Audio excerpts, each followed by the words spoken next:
आज की क्लास में हम करेंगे कविता अब यह चिड़िया कहाँ रहेगी के प्रश्न उत्तर। कविता बोध।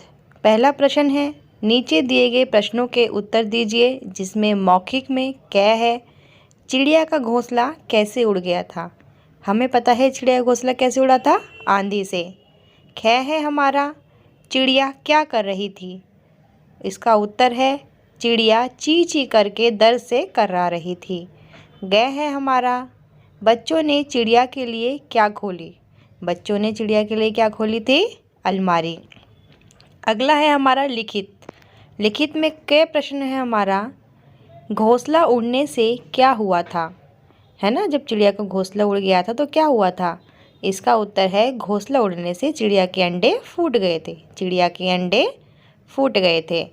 ख है हमारा, बच्चों की चिंता का क्या कारण था? बच्चे क्या सोचकर परेशान थे? इसका उत्तर है बच्चों की चिंता का कारण था कि चिड़िया कहाँ रहेगी। प्रश्न नंबर 2, चित्र से संबंधित पंक्तियाँ कविता से ढूंढकर लिखिए। आपको साइड में कुछ चित्र दिए है ना, आपको उसको देखना है। अब देखो ये पेड़ जो है उड़ रहा है, टूट रहा है, तो इसका क्या होगा? आंधी आई जोर शोर से, डाली टूटी है झकोर से। अगला है हमारा, देखो पेड़ की टहनी पे घोंसला बना हुआ है ना, उड़ा घोंसला बेचारी का। क्या क्या उसका? बेचारी का घोंसला उड़ गया ना, तो इसमें आएगा उड़ा घोंसला बेचारी का। प्रश्न नंबर 3 देखिए, नीचे दी गई पंक्तियों को पढ़कर आपको क्या करना है? उसके उत्तर लिखने हैं। आंधी आई जोर शोर से, डाली टूटी ये झकोर से, उड़ा घोंसला बेचारी का, किससे अपनी बात कहेगी, अब यह चिड़िया कहाँ रहेगी। इसमें कै प्रश्न है? आंधी कैसे आई थी? इसका उत्तर होगा आंधी आई जोर शोर से। कै प्रश्न है, किसका घोंसला उड़ गया था? इसका उत्तर होगा चिड़िया का घोंसला उड़ गया था। गै प्रश्न है, चिड़िया का बहुवचन शब्द लिखिए। उत्तर होगा चिड़िया। घ प्रश्न है, पद्यांश के लिए उचित शीर्षक लिखिए। तो हमने इसको शीर्षक को क्या नाम दिया है? शीर्षक मतलब आपको इसका कोई नाम देना है, तो हमने इसका नाम दिया पक्षी। ठीक है। अब आता है हमारा अगला प्रश्न, भाषा बोध, जिसमें पहला प्रश्न है, नीचे दिए गए चित्रों को उनके पर्यायवाची शब्द से मिलाना है। यानी कि यहाँ पे आपको जो चित्र दिए हैं ना, सामने आपको पर्यायवाची, यानी कि उनको सेम टू सेम नाम और नामों से पुकारते हैं, आपको उनसे मिलाना है। ठीक है।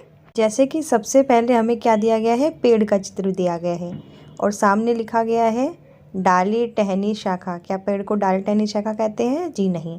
पेड़ को क्या कहते हैं? पेड़, वृक्ष और तरु। तो पेड़ जो है हमारा किसका होगा? पेड़ वाले में आएगा सेकंड वाला। ठीक है। अगला है हमारा, देखो घर का चित्र दिया गया है। घर किसे बोलते हैं? सबसे लास्ट वाला देखो 4 वाला, घर, सदन, आलय। तो घर की मैचिंग किससे होगी? घर, सदन और आलय से। नंबर 3 है हमारा, डाली शाखा दी गई है ना, तो इसकी मैचिंग किससे होगी? नंबर 1 डाली, टहनी और शाखा। ठीक है। और नंबर 4 में एक चिड़िया दी गई है, तो इसकी मैचिंग किससे होगी? नंबर 3 वाली, खग, विहग और पंछी। ठीक है। तो ये हो गई हमारी मैचिंग। अगला देखते हैं। प्रश्न 2 होंगे, नीचे दिए गए शब्दों को वाक्यों में प्रयोग कीजिए। यानी कि नीचे आपको कुछ शब्द दिए गए हैं, आपको इन शब्दों को प्रयोग करके कुछ वाक्य बनाने हैं। देखिए, जैसे पहला है पेड़। पेड़ से हम क्या वाक्य बना सकते हैं? पेड़ हमें ऑक्सीजन देते हैं। अगर आप चाहते हो तो आप पेड़ से कोई और वाक्य भी बना सकते हो, लेकिन हमने यहाँ पर बनाया है पेड़ हमें ऑक्सीजन देते हैं। दूसरा है हमारा ख वाला, आंधी। तो इसका वाक्य हम कविता से ही बना देते हैं, आंधी में चिड़िया का घोंसला उड़ गया। ठीक है ना, आंधी में क्या हुआ? चिड़िया का घोंसला उड़ गया। ग है हमारा घर, इसका हमने बनाया है सबको अपना घर सुंदर लगता है। घ है हमारा अलमारी, बच्चों ने चिड़िया के लिए अलमारी खोल दी। प्रश्न 3 है, नीचे दिए गए शब्दों में उच्च स्थान पर बिंदु या फिर चंद्र बिंदु लगाकर शब्द को दोबारा लिखिए। ठीक है ना, जैसे कि उन्होंने आंधी लिखा था, तो इसके ऊपर हमने चंद्र बिंदु लगाकर इसको आंधी बना दिया। अगला उन्होंने रखा था अडा, अडा नहीं होता, अंडा होता है, उस पर हमने बिंदु लगा दिया। तीसरा उन्होंने दिया था घोंसला, हमने घोंसला नहीं घोंसला, ठीक है। और लास्ट है मेरा बताए, बताए नहीं बताएं, ठीक है। नंबर 4 है नीचे गए चित्रों में वचन लिखने हैं। देखिए तोता एक है तो ये एक वचन होगा तोता, चिड़िया बहुत सारी हैं तो ये बहुवचन होगा चिड़िया, अलमारी एक है तो ये एक वचन होगा अलमारी, अंडे 2 हैं तो ये बहुवचन होगा अंडे, घोंसला एक है तो यह होगा घोंसला एक वचन, टोपियाँ ज़्यादा हैं तो यह हमारी बहुवचन होंगी टोपियाँ। इस प्रश्न में हमने आपको यह भी बताया है कि कौन एक वचन है और कौन सा बहुवचन है।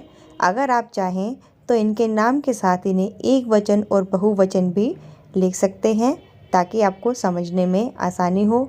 उम्मीद करते हैं कि आपको आपके सभी प्रश्नों का जवाब मिल गया होगा। अगर आपको आज की क्लास अच्छी लगी है तो फटाफट चैनल को लाइक कीजिए और सब्सक्राइब कीजिए और इस वीडियो को अपने उन दोस्तों के साथ शेयर कीजिए जिन्हें इसकी आवश्यकता है।